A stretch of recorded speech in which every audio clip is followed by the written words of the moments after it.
SK thoughts में आप सभी का स्वागत है। मेरा नाम संजय है। आज की इस वीडियो में हम न्यूज से जुड़ी विविध खबरों पर बात करेंगे। आज की हमारी मुख्य खबरों में मुख्यमंत्री, वन नेशन वन इलेक्शन, चीता की घटती संख्या, वंदे मेट्रो के साथ ही अंत में हम भारत के संविधान संशोधन पर भी विस्तृत चर्चा करेंगे, जो कि आपके आगामी प्रश्न पत्रों के लिए उपयोगी साबित हो सकते हैं। आज की हमारी पहली खबर भारत की राज्य व्यवस्था खंड से जुड़ी हुई है।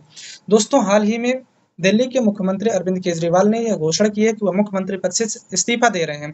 इसी के साथ ही मुख्यमंत्री का पद चर्चा का विषय बना हुआ है। दोस्तों, 164 में यह प्रावधान है कि राज्यपाल बहुमत प्राप्त दल के नेता को मुख्यमंत्री नियुक्त करता है, किंतु यदि किसी भी दल के नेता को बहुमत प्राप्त ना हो तो वह किसी भी दल के नेता को मुख्यमंत्री नियुक्त कर सकता है और उसे बहुमत परीक्षण की बात कर सकता है। अगर हम इसके कार्यकाल की बात करें तो इसका कार्यकाल अनिश्चित काल तक होता है। अगर हम मुख्यमंत्री की शक्तियों के संबंधित प्रावधानों पर चर्चा करें तो आर्टिकल 167 में यह लिखा हुआ है कि मुख्यमंत्री, राज्यपाल और मंत्रिपरिषद के बीच की कड़ी होती है। इसकी मंत्रिपरिषद के संबंध में शक्तियां, राज्य विधानमंडल के संबंध में शक्तियां, नीति आयोग के संबंध में शक्तियों की हम विस्तृत चर्चा करेंगे। राज्य योजना बोर्ड के अध्यक्ष होता है तथा क्षेत्रीय परिषद का उपाध्यक्ष होता है। अगली खबर हमारी डिजिटल जनगणना से जुड़ी हुई है। दोस्तों, हमारी 15वीं जनगणना 2011 में हुई थी, जो कि 2021 में हमारी 16वीं जनगणना होनी थी, किंतु कोविड-19 की आ जाने की वजह से यह जनगणना हमारी डिले हो गई है। आप हमें कमेंट बॉक्स में यह जरूर बताइएगा कोविड-19 क्या है। अगली खबर हमारी भारतीय राज्य व्यवस्था सेगमेंट से ही जुड़ी हुई है। दोस्तों, हाल ही में 2030 में हमारे पूर्व राष्ट्रपति रामनाथ कोविंद की अध्यक्षता में एक समिति का गठन किया गया था, जिसका प्रमुख कार्य था भारत के एक बड़े लोकतांत्रिक देश में एक साथ चुनाव करवाना। दोस्तों, पहली बार यह 1983 में ही अस्तित्व में आ गया था, जिसे निर्वाचन आयोग ने संसद के समक्ष पेश किया था। अन्य देशों की अगर हम बात करें तो दक्षिण अफ्रीका, स्वीडन, ब्रिटेन भी वन नेशन वन इलेक्शन ही करवाते हैं। अगर हम इसके लाभों की बात करते हैं तो इससे शासन विकर्षणों को कम किया जा सकता है, आदर्श आचार संहिता को प्रभावी लाया जा सकता है, राजनीतिक भ्रष्टाचार को कम किया जा सकता है, नागरिकों को सुविधाएं उपलब्ध कराई जा सकती है। अगर हम इसकी चिंताओं के संबंध में बात करें तो इसमें हमें एक बड़े संवैधानिक संशोधन करने पड़ सकते हैं, जैसे कि आर्टिकल 83(2) में कहा गया है, आर्टिकल 172 में प्रावधान किया गया है तथा इतने बड़े देश में एक साथ चुनाव कराने के लिए हमें बड़ी मात्रा में मशीनरी संबंधी चिंताएं भी उठानी पड़ सकती हैं।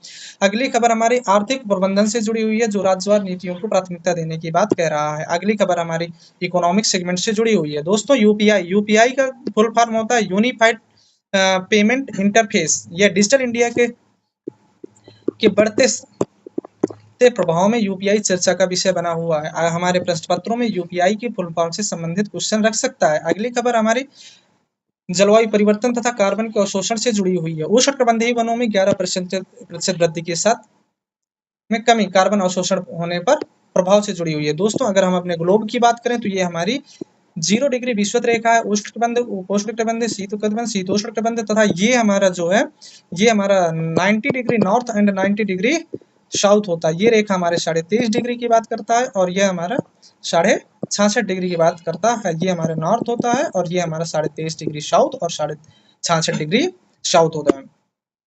अगली खबर हम बात करें तो ये हमारे आपदा प्रबंधन से जुड़ी हुई है। हाल ही में दोस्तों, म्यांमार, लाओस और वियतनाम में तूफान आया हुआ है, जिसकी मदद के लिए भारत ने तत्काल मदद की कार्यवाही की हुई है। दोस्तों, अगली खबर हमारी संविधान संशोधन से जुड़ी हुई है। ये हमारी संसद है। दोस्तों, भाग 20 में यह प्रावधान है कि संसद संविधान में संशोधन कर सकती है। इसी के साथ आर्टिकल 368 जोड़ा गया। 368 में निम्नलिखित 3 प्रावधानों की बात की गई है। 368 में यह कहा गया है कि संसद चाहे तो कुछ विधेयकों को साधारण बहुमत के द्वारा, कुछ को विशेष बहुमत के द्वारा तथा कुछ को साधारण प्लस विशेष के साथ ही आधे से अधिक राज्यों के समर्थन भी उसे प्राप्त करना होगा। उदाहरण की बात करें तो हम जैसे कि सुप्रीम कोर्ट की शक्तियों को कम करना हो या केंद्र राज्य संबंधों की बात हो। अगर हम संविधान संशोधन का महत्व क्या रहता है तो इसके महत्व में संविधान में गतिशीलता बनी रहती है। गतिशीलता बनी रहने से समय के साथ इनमें संशोधन किया जा सकता है, जिससे रूढ़ियां कम हो सकती हैं, जो कि एक प्रगतिशील समाज एवं देश की पहचान होती है। अगर हम कानूनों के संबंध में करें, हालांकि तो यह कानूनी प्रावधान है, किंतु सामाजिक, आर्थिक, राजनैतिक क्षेत्र में समय समय पर परिवर्तन करता रहा है। जैसे कि शिक्षा के अधिकार के संबंधित बात हो या जीएसटी जैसे प्रावधान लाना हो, यह हमारे प्रगतिशीलता का ही महत्व है। अगली बात अगर हम करते हैं तो इसी के साथ हमारा जुड़ा हुआ है मूल ढांचे का सिद्धांत।